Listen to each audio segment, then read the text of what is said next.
Greetings. I knew that the Tetragrammaton was coming. I had this hypothesis that I thought was a good hypothesis, that the Tetragrammaton is coming from the occult. And I've googled that word, and I came up with the Tetragrammaton is mentioned in the Book of Mormon.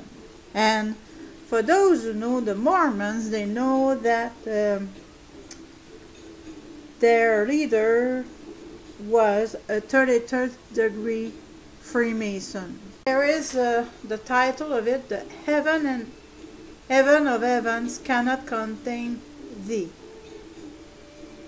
Why did Joseph Smith's esoteric Egyptians, the Âgées, associate the sacred name of the Lord, the Tetragrammaton, with the earth? I will not read what is below the images. I will put the link in the video description. Extremely far from me to promote the Book of Mormon. Now, if you want to understand that, that's your problem. I am completely against it. I am completely against Joseph Smith's esoteric teachings. I am extremely against the Freemasons. I'm not talking about the low-ranked Freemasons, but at the top of Freemasonry, 32nd degree and up to the 32nd degree, there is a real problem up there, okay? It says that I really was wondering about this Tetragrammaton and where this was really coming from. And I think that those Mormons who is clearly a cult will tell us what the Tetragrammaton is. Hashem, the name. The sacred name of the Hebrew God is called the Tetragrammaton because, spelled out, unabbreviated, the name consists of 4 symbols. First is the Hebrew letter Yod, which means hand. Yod is the 10th letter of the Hebrew alphabet. Anciently, Yod was represented by a hand or forearm hieroglyph like this one. So there are hieroglyphs that are illustrated here. I'm not going to make an illustration of it. Second is the Hebrew letter He, as in the spelling of Alleluia, as well known but perhaps less often understood Hebrew expression meaning praise you, Pro, the Eternal. In Psalms 135:1. A is the 5th letter of the Hebrew alphabet and was long ago represented by an hieroglyph depicting a person with upraised arms. Third is the Hebrew letter Vav, which means nails, nail, hook, or peg. Vavim held the weight of the veil of the ancient tabernacle or portable temple of Israel, in the wilderness. The veil was hung in the colors of blood and bruising. Exodus 26:31-32 and Hebrews 10:19-20. Most Hebrew scholars agree that the Vav is the divine name, which does not actually make a V sound.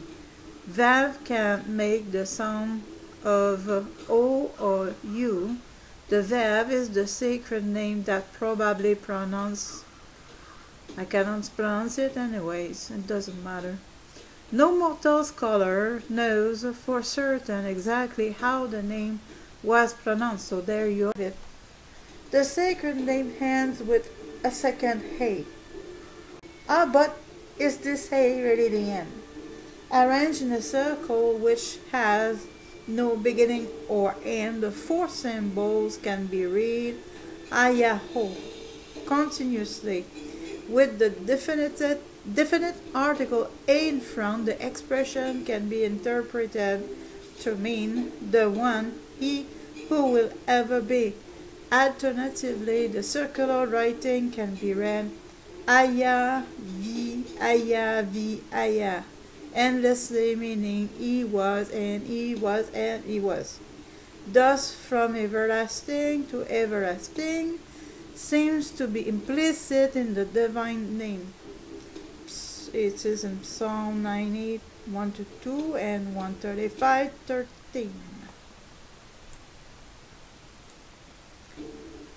I might not read the whole thing, just enough so that you can understand, or should I say, that you will have the possibility to comprehend that the Tetragrammaton is not the creator of the universe, but you have to draw to your own conclusions. Tetragrammaton is from the occult, and the Book of Mormon is proving that to us with this Joseph Smith's quote. This is the name which God bestowed in his messenger who led his people in the wilderness, the name with which his covenant people are endowed, the sacred name that is put upon them. So be very careful to not put the Tetragrammaton upon you, because that might just be a curse. In regard to a shortened form of the divine name Yah bestowed in the title of the messenger sent from the celestial kingdom with redeeming power, and upon the dedicated with the kingly power authorized to execute judgment for the king as one. Next to supreme, consider the Latinized ha-mesh-ra-han terms Ja-ina and Ja-o-e-u, grammar and alphabet of the Egyptian language, 1835, page 34, 24, 27, 29, 21, and 33.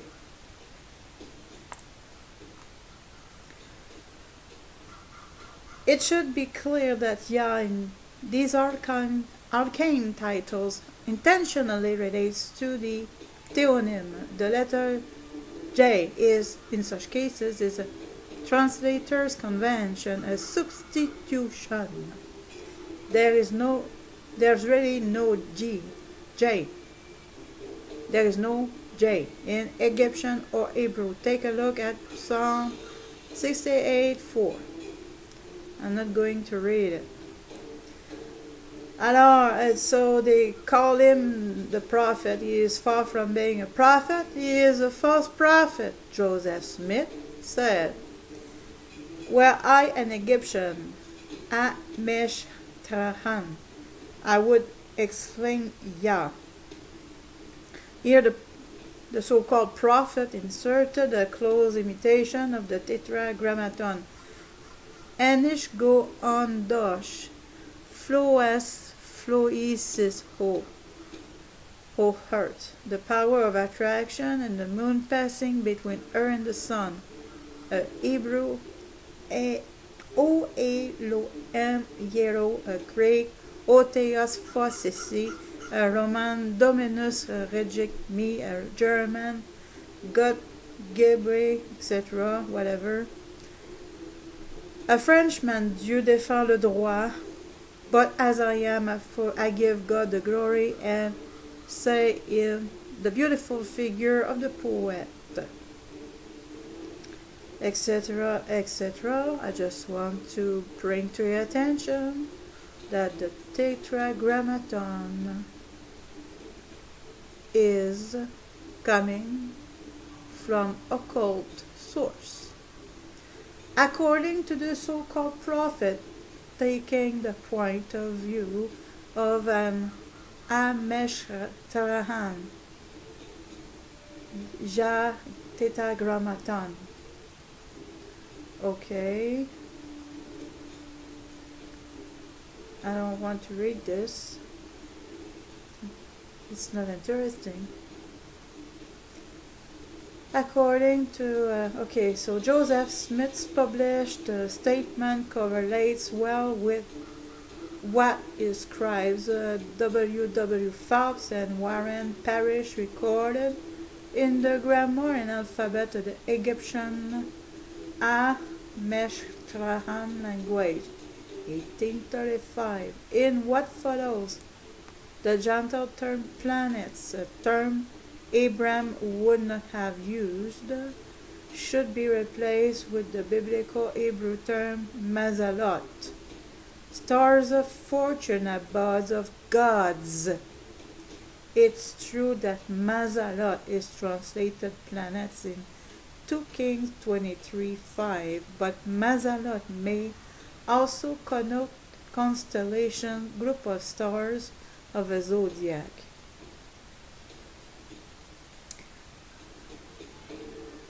Brown driver, Briggs, Genius, whatever, Hebrew and English lexicon, 4208, whatever, page 561. The retrograde wanderers, the planets, and the relatively fixed and irregular zodiacal constellations all seem to reside near the ecliptic, the path that the sun appears to take in the heavens and that the moon periodically crosses. The expression fixed planets found in figure 5 of Abraham, facsimile 2, whatever, ceases to be a Mormon oxymoron when planets is understood to be the Hebrew mazalot. The fixed mazalot in this case are not wandering stars, whatever he says, I don't care, but are seemingly fixed groups of stars seen moving together in the night sky in the vicinity of the ecliptic. So do you start understanding that this is a Tetragrammaton, is the worship of the planets and the sun and the moon and etc. By the way, in copying Job 38:32, a scribe long ago confused the Hebrew letter Lam in Mazalot for Reish. This is easy to do when copying a text written in post-exilic Hebrew. The letters can look alike. The scribe mistakenly spelled Mazarot or Mazarot, as baffled King James translators rendered it. I believe that Joseph Smith's Ameshtrahans of Ptolemaic times add unique insights into the aforementioned verse, whatever. So, because Joseph Smith was putting himself as being the connection between God and man, just like one person I know of who is, when he's speaking about God, he's speaking about himself. Alright? And I'm not referring to the Pope here.